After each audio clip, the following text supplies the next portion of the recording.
I said I was going to badger you people about voting early, and here comes the badgering. I think I can condense the badgering to 4 minutes or less. We all know that the Wisconsin State Supreme Court election on April 4th, a week from this coming Tuesday, is enormous. It's massive. It's huge. The implications are profound. We all know it. And I guarantee you, the extreme socialist lefties, not just in Wisconsin, but beyond our state borders, because there's a hell of a lot of out-of-state money going to Janet Protasevich's campaign and going towards her cause. The extreme left in America knows that they would like to see nothing more than Wisconsin be made an example of a backlash against conservative reform. The conservative reform that we enjoyed between 2011 and 2019. The extremist left would like nothing more than to see that be reversed.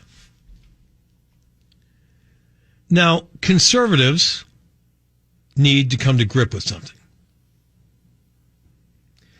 Elections are no longer single-day voting events. Whether or not we like that, or whether or not we think that's right or wrong, is not relevant. They're not single-day voting events. Elections are now about voting windows and early voting and mail-in balloting and ballot harvesting. That's the way the laws are set up and being interpreted. And, at some point we might be able to change that, but we're not going to change it before April 4th.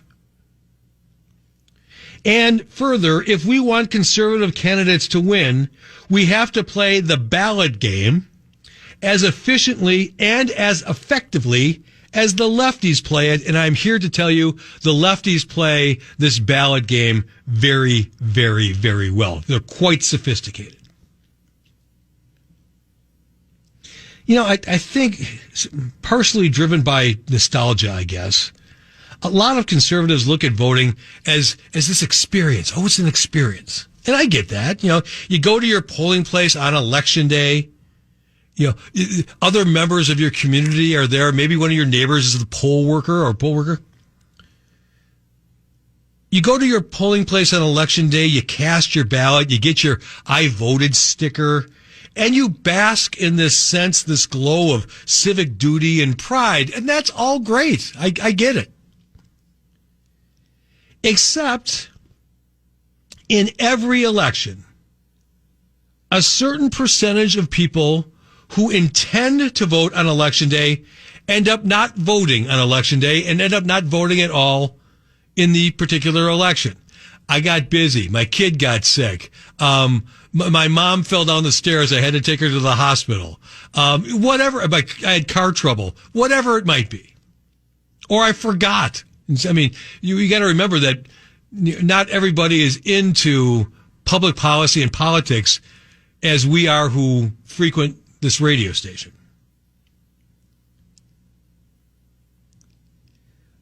Every election, a certain percentage of people who intend to vote on election day don't. They end up not voting. And because more conservatives than liberals tend to vote on election day, this percentage of non-voting hurts conservative candidates more than it does lefty candidates.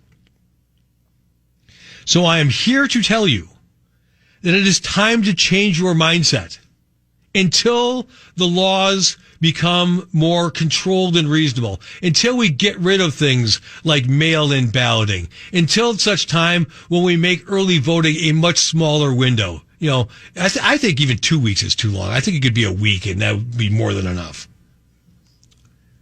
Yeah, Paul makes a great point. What if tomorrow's snow happens on April 4th? Very well could. A lot of people wouldn't go through the hassle, of going out to it's just a state Supreme Court race. Enormous race. Voting is now more than ever a critical exercise of political influence and political control. And given what the socialist left is willing to do when it has power, it is imperative that every conservative votes. One of the easiest and one of the most powerful things you can do is to vote early. My wife and I voted this past Tuesday, the 21st, the first day of early voting in the city of Brookfield, where we live.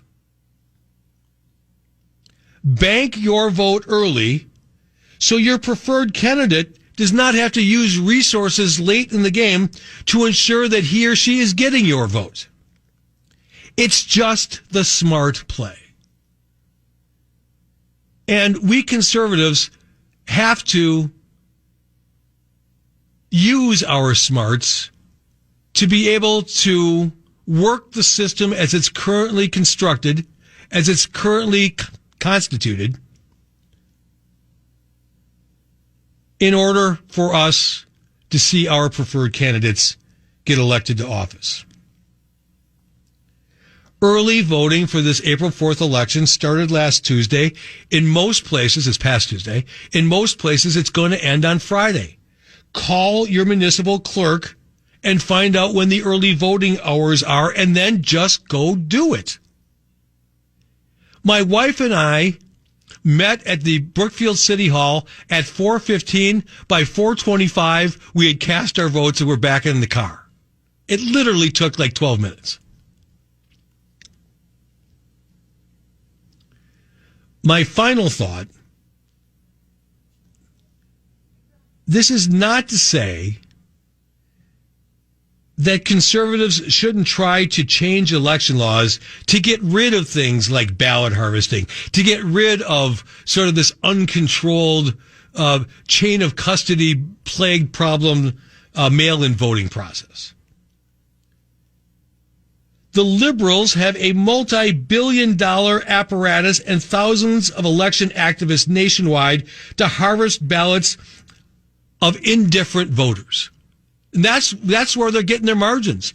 They're going out to people who normally, lefties who normally would sit on their rumps at home and not go vote, and getting mail-in ballots in their hands and coming up and picking them up and harvesting them that way, getting them back in the hands of the clerks.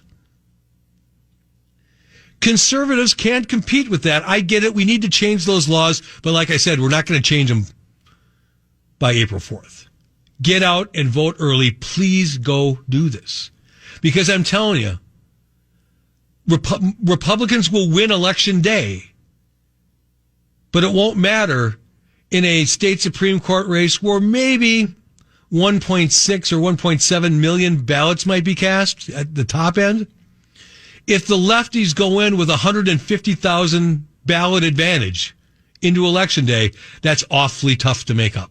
If that advantage is 50,000, Dan Kelly's going to get a seat on the state Supreme Court. That's the goal. Leftovers